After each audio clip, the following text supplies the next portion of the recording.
Happy lunchtime, now and future cultists.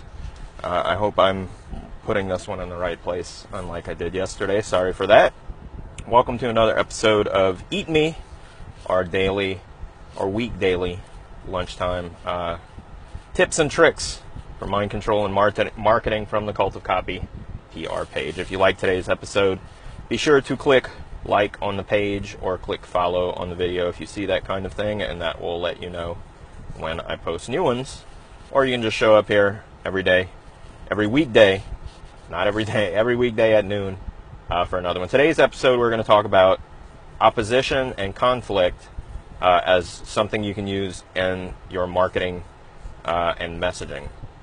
The idea of it is people already like stories more than they like just regular plain old information. So having opposition, a villain, some kind of conflict in whatever your message is something that will make it resonate more deeply with people. Now, when you're talking about someone's business, a lot of times people are like, oh, well, I don't have any enemies.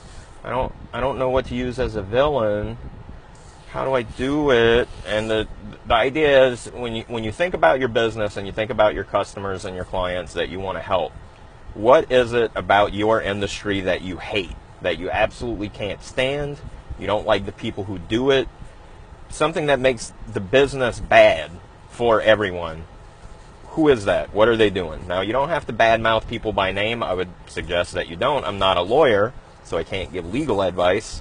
But you can get in legal trouble for libel and slander and things like that. So you don't have to name anyone specifically, but there's nothing wrong with talking badly about practices that you believe are wrong and damaging and not a good thing to do.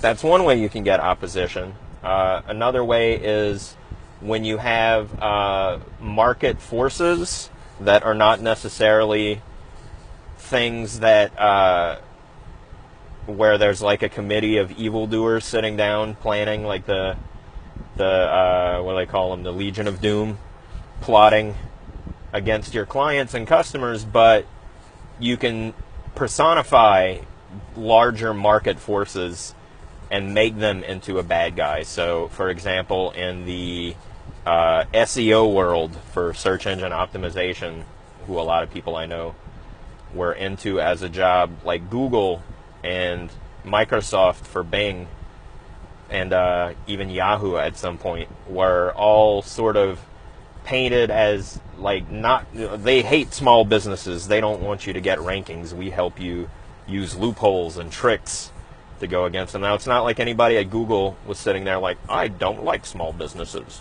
Delete, you're getting bad rankings. It wasn't like that, but they sort of gave Google a personality in order for there to be some opposition.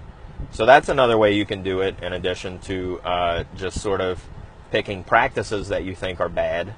Both of those work really well. Another way you can do it is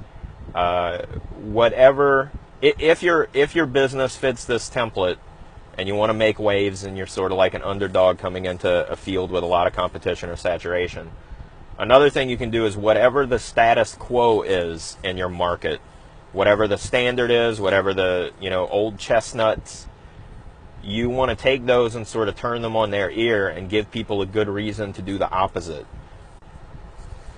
I'm sorry, I lost connection for a second there. This creates tension in the marketplace, which almost makes you other people's villain, right? But people like to follow an underdog, and you can use that to great effect. So whatever it is that you sell or you promote or you market, or even if it's just an idea that you're trying to further for, humanitarian purposes, I guess you could say, you really want to find something you can use as a villain to create conflict, that not only are you just in business to sell things, but you stand for something and you stand against something bad that you see as a negative in your marketplace. So you're almost like a hero helping your customers and clients fight against the things that are trying to keep them from accomplishing whatever it is you help them do. It's a very easy, simple thing to do, and a lot of people, I think, are just generally scared to do it because they feel like it's overly aggressive. But like I said, the tips that I gave you should make it easy to do without having to call anybody out or make an enemy of anyone. Just figure out what it is you hate about what's going on in your industry and your marketplace, and publicly talk bad about it, because what will happen is the people watching will see that and say, well, so-and-so saying this, they must be the exact opposite of that terrible thing that they're speaking badly of, so we should give them a try. And that's how it works. It really is that easy. Hopefully today's tip was helpful to you, and I will be back again tomorrow, one more day this week, with another tip for you. And if you want to see it and get notifications when we have them, I believe you can click follow somewhere on this video or like the page, and you should get notifications when we do a new video, or just show up every weekday at noon Eastern.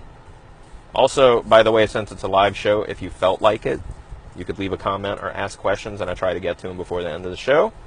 There's none here today, maybe next time, but you can do that too. I'm here to help and interact, and I'll see you tomorrow, same time, same channel.